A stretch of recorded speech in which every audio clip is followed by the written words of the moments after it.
কেনান দেশের শান্ত এক রাতে আকাশে ঝলমল করে তারাগুলো জ্বলতেছিল। হালকা বাতাসে নড়ছে খেজুর গাছের পাতাগুলো। একটি ছোট্ট ঘরের ভিতরে এক কিশোর ঘুমিয়ে আছে। তার চোখে গভীর ঘুম, কিন্তু হঠাৎই সে যেন অন্য এক জগতে প্রবেশ করল।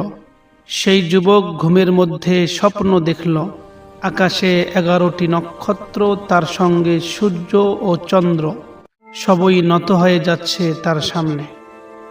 এই দৃশ্য দেখে কিশোরটির ঘুম ভেঙে যায়। কিশোরটির বুক ধুকপুক করছে। সে চিন্তা করল, এটা কি শুধু স্বপ্ন, নাকি এর ভিতর লুকিয়ে আছে ভবিষ্যতের কোনো রহস্য, নাকি এটা আমার জন্য কোনো একটা চিহ্ন স্বরূপ। এই কিশোরই হইলেন হযরত ইউসুফ আলাইহিস সালাম।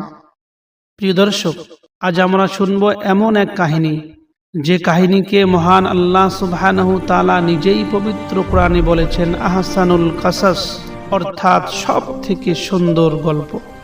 পৃথিবীতে যত গল্প আছে, কোনো গল্পকে আল্লাহ রব্বুল আলামিন সুন্দর গল্প বলেননি, কিন্তু এই কাহিনীকে মহান আল্লাহ রব্বুল আলামিন তার পবিত্র মূল্যবান দামি পুস্তকের মধ্যে বলেছেন যে দুনিয়ার মধ্যে সব থেকে সুন্দর গল্প এইটি। এই গল্পে আছে ভালোবাসা, হিংসা, বিচ্ছেদ, ধৈর্য আর পরিশেষে ইউসুফ আলাইহিস সালামের বিজয়। আজকের এই পর্বে আমরা জানব একটি স্বপ্ন কিভাবে একটি শিশুর পুরো জীবন বদলে দিয়েছিল, আর কিভাবে এই স্বপ্নের শুরুতেই জন্ম নেয় এক ভয়ঙ্কর ষড়যন্ত্র। প্রিয় দর্শক, ইউসুফ আলাইহিস সালামের এই স্বপ্ন দেখার পর ভোরের আলো ফোটার সাথে সাথেই ইউসুফ আলাইহিস সালাম ছুটে গেলেন তার প্রিয় পিতা হযরত ইয়াকুব আলাইহিস সালামের কাছে। পিতার কাছে গিয়ে শিশু সুলভ কণ্ঠে বড়ই মুহাব্বতের সঙ্গে বললেন, হে আমার পিতা, আমি স্বপ্ন দেখেছি গত রাতের মধ্যে। স্বপ্নের মধ্যে দেখতে পেলাম 11টি নক্ষত্র, সূর্য এবং চন্দ্র সবাই যেন আমাকে সিজদা করছে। এই স্বপ্নের কথা শুনে নবী ইয়াকুব আলাইহিস সালাম চমকে উঠলেন, কারণ তিনি ছিলেন আল্লাহর নবী ইয়াকুব আলাইহিস সালাম। তিনি বুঝতে পারলেন এটা সাধারণ কোনো স্বপ্ন নয়। ইয়াকুব আলাইহিস সালাম স্নেহ ভরে ছেলেকে বুকে টেনে নিয়ে বললেন, হে আমার সন্তান, এই স্বপ্ন তুমি তোমার ভাইদের কাছে বলবে না। নিশ্চয়ই শয়তান মানুষকে শত্রু বানায়। একজন পিতা বুঝে গিয়েছিলেন এই স্বপ্ন একদিন ইউসুফ আলাইহিস সালামকে অনেক উঁচু মর্যাদায় নিয়ে যাবে। নবী ইয়াকুব আলাইহিস সালামের অনেক সন্তান ছিল, একথা আপনারা অবশ্যই শুনেছেন, কিন্তু ইউসুফ আলাইহিস সালাম ছিলেন আলাদা। তার আচরণে ছিল নম্রতা, চোখে ছিল তার পবিত্রতা, তার কথায় ছিল সততা। পিতা ইয়াকুব আলাইহিস সালাম তাকে ভালোবাসতেন অন্য সমস্ত ভাইগুলোর থেকে অনেক বেশি, কেননা হযরত ইয়াকুব আলাইহিস সালাম হযরত ইউসুফ আলাইহিস সালামের ভিতরে নবুয়তের চিহ্ন দেখতে পেয়েছেন। কিন্তু এই ভালোবাসাই অন্য ভাইদের হৃদয়ে জ্বালিয়ে তুলল এক ভয়ঙ্কর আগুন হযরত ইউসুফ আলাইহিস সালামের বিরুদ্ধে। একদিন ইউসুফ আলাইহিস সালামের সমস্ত ভাই একত্রিত হয়ে ওরা পরস্পরে বলতে শুরু করলো, আমাদের পিতা ইউসুফ আর তার ছোট্ট ভাইকেই আমাদের থেকে বেশি ভালোবাসেন। আমরা কি কম যোগ্য? আমাদের কেন তিনি ভালোবাসেন না? এইভাবে ইউসুফ আলাইহিস সালামের ভাইদের অন্তরে হিংসার জন্ম নেয়, আর এই হিংসা ধীরে ধীরে পরিণত হলো ঘৃণায়। তারা বলতে লাগলো, এই ছেলেটা না থাকলে পিতার ভালোবাসা শুধু আমাদের এই জন্য হতো। এই ইউসুফ এবং তার ভাইয়ের জন্য আমাদের পিতা আমাদেরকে ছেড়ে দিয়ে তাদেরকে বেশি ভালোবাসেন। এরপর ইউসুফ আলাইহিস সালামের ভাইয়েরা পরস্পরে ষড়যন্ত্র করতে শুরু করলো। তারা ষড়যন্ত্র করতে শুরু করলো যে কি করা যায় যাতে করে পিতার ভালোবাসা ইউসুফ এবং তার ভাই থেকে সরিয়ে আমাদের জন্য হয়ে যায়। এই ষড়যন্ত্রের মধ্যে ইউসুফ আলাইহিস সালামের ভাইদের মধ্য থেকে একজন বলল, ইউসুফকে আমরা সবাই মেরে ফেলি। আর একজন ভাই বলল, না, মেরে ফেলা যাবে না, বরং তাকে আমরা কোথাও দূরে সরিয়ে দিব। যখন ইউসুফ আর তার ভাই থাকবে না, তখন আমাদের পিতা আমাদেরকেই ভালোবাসবেন।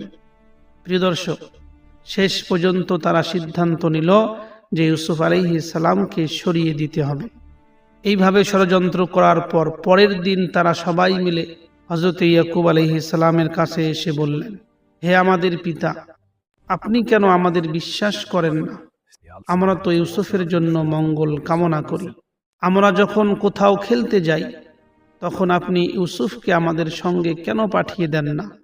আমরা তার হেফাজত করব এবং আমাদেরকে আপনি কেন বিশ্বাস করেন না?